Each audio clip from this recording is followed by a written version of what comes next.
Hi hello welcome Divya kitchen ಮನೆ. ಇವತ್ತು ನಾನು ನಿಮಗೆ ಹಾಲಿನ ಪುಡಿನ ಬಳಸ್ಕೊಂಡು ಒಂದು ಸ್ವೀಟ್ ಮಾಡೋದನ್ನು ತಿಳಿಸ್ಕೊಡ್ತಾ ಇದ್ದೀನಿ.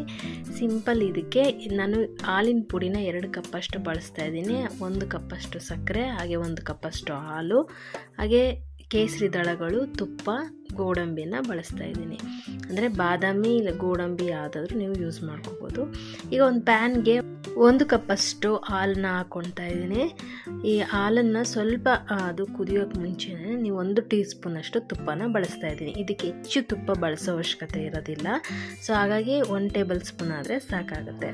ಸೊ ತುಪ್ಪನ ಬಳಸಿ ನೋಡ್ತಿರ್ಬೋದು. ಸ್ವಲ್ಪ ಅದು ಕಾದ ನಂತರ ನಾನು ತೊಗೊಂಡಿದ್ದೀನಲ್ಲ 2 ಕಪ್ಪಷ್ಟು ಹಾಲಿನ ಪುಡಿನ ಬಳಸ್ಕೊಳ್ತಾ ಇದ್ದೀನಿ. ಸೊ ಮೊದಲಿಗೆ 1 ಕಪ್ ಹಾಲಿನ ಪುಡಿನ ಹಾಕಿ ಸ್ವಲ್ಪ ಗಂಟಿಲ್ದಂಗೆ ಚೆನ್ನಾಗಿ ಮಿಕ್ಸ್ ಮಾಡಿಕೊಂಡು ನಂತರ ಇನ್ನೊಂದು ಕಪ್ಪನ್ನು ಹಾಕಿ ಮಿಕ್ಸ್ ಮಾಡ್ಕೋತಾ ಇದ್ದೀನಿ. ಈ ಟೈಮಲ್ಲಿ ನೀವು ಲೋ ಫ್ಲೇಮಲ್ಲಿ ಇಟ್ಕೊಂಡು ನೀವು ಹಾಲಿನ ಪುಡಿನ ಹಾಕ್ಕೊಳ್ಬೇಕಾಗತ್ತೆ. ಸೊ ಕಡಿಮೆ ಉರಿಯಲ್ಲಿ ಇಟ್ಕೊಂಡು ಹಾಲಿನ ಪುಡಿನ ಹಾಕ್ಕೊಂಡು ಮಿಕ್ಸ್ ಮಾಡ್ಕೊಳ್ಳಿ. ಇಲ್ಲಾಂದರೆ ಅದು ನಿಮಗೆ ತಳ ಹಿಡಿಯೋ ಚಾನ್ಸಸ್ ಇರುತ್ತೆ. ಹಾಗಾಗಿ ನೀವು ಈಗ ನೋಡ್ತಿರ್ಬೋದು, ನಾನು ಇನ್ನೂ 1 ಕಪ್ಪನ್ನು ಬಳಸ್ತಾ ಇದ್ದೀನಿ.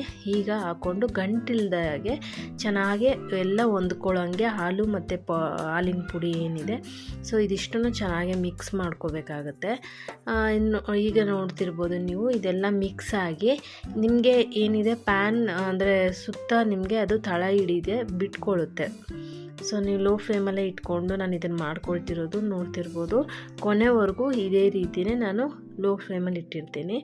ಸೊ ಇದು ಎಲ್ಲ ಹಾಲಿನ ಪುಡಿ ಏನಿದೆ ಅದೆಲ್ಲ ಹಾಲಿಗೆ ಹೊಂದ್ಕೊಂಡು ತವ ಬಿಡೋ ಹಂತದಲ್ಲಿದ್ದಾಗ ನಾನು ತೊಗೊಂಡ್ರಂಥ 1 ಕಪ್ ಸಕ್ಕರೆ ಏನಿದೆ ಅದನ್ನು ಸಹ ಈಗ ಹಾಕ್ಕೊಳ್ತಾ ಇದ್ದೀನಿ.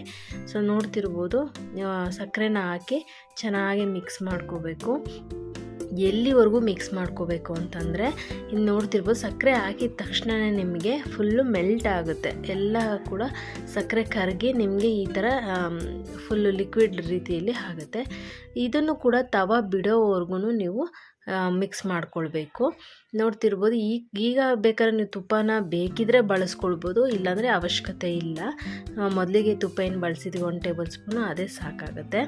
ಈಗ ನೋಡ್ತಿರ್ಬೋದು, ಈಗ ಸ್ವಲ್ಪನೇ ಅದು ತವ ಬಿಡ್ತಾ ಬಂದಿದೆ. ಈ ಟೈಮಲ್ಲಿ ನಾನು ಕೇಸರಿ ದಳಗಳನ್ನ ಹಾಕ್ಕೊಳ್ತಿದ್ದೀನಿ. ನೀವು ಕೇಸರಿ ದಳ ಆಪ್ಷನಲ್ಲಿ ಕೇಸರಿ ದಳ ಇದ್ದರೆ ಉಪಯೋಗಿಸ್ಕೊಳ್ಳಿ, ಇಲ್ಲಾಂದರೆ ತೊಂದರೆ ಏನಿಲ್ಲ. ಸೊ ನಾನು ಇದ್ದಿದ್ದರಿಂದ ಕೇಸರಿ ದಳನ ಹಾಕ್ಕೊಳ್ತಿದ್ದೀನಿ. ಈಗ ನೋಡ್ತಿರ್ಬೋದು ತವ ಹೇಗೆ ಬಿಟ್ಕೊಳ್ತಾ ಇದೆ ನಾವು ಯಾವ ರೀತಿ ಅಂತ.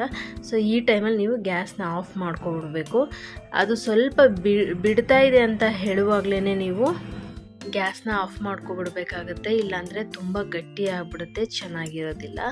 ಸೊ ನೋಡ್ತಿರ್ಬೋದು, ಬಿಟ್ಟಿದ ತಕ್ಷಣ ನಾನು ಆಫ್ ಮಾಡಿ ಸೈಡಿಗೆ ಇಟ್ಟು ಅದನ್ನು ತಣ್ಣಗೆ ಹಾಕಿಬಿಟ್ಟಿದ್ದೀನಿ. ನಂತರ ಅದು ಮೀಡಿಯಮ್ ತಣ್ಣಗಾದಮೇಲೆ ಚೆನ್ನಾಗಿ ನಾದಿಕೊಂಡು ನೀವು ಒಂದು ಮಣೆ ಮೇಲೆ ಏನಿದೆ ನಾದಿಕೊಂಡು ನಂತರ ನಾನು ಈ ಒಂದು ಶೀಟ್ ತೊಗೊಂಡಿದ್ದೀನಿ. ಆ ಪೇಪರ್ ಶೀಟಲ್ಲಿ ನಾನು ಇದನ್ನು ಚೆನ್ನಾಗಿ ಚಪಾತಿ ಹಿಟ್ಟಿನ ಥರ ಅದನ್ನ ಚೆನ್ನಾಗಿ ಒತ್ಕೊಂಡು ನಂತರ ಇದನ್ನ ಚಾಕುವಿನ ಸಹಾಯದಿಂದ ಕಟ್ ಮಾಡ್ಕೊಂಡಿದ್ದೀನಿ. ನಿಮಗೆ ಯಾವ ಶೇಪ್ ಬೇಕೋ ಆ ರೀತಿಲಿ ಕಟ್ ಮಾಡಿ ಬಾದಾಮಿನ ಡೆಕೋರೇಟ್ ಮಾಡಿದ್ರೆ ನಿಮಗೆ ಹಾಲಿನ ಪುಡಿ ಸ್ವೀಟು ರೆಡಿ ಆಗುತ್ತೆ. ಒಂದು ಸತಿ ನೀವು ಕೂಡ ಟ್ರೈ ಮಾಡಿ. Thank you.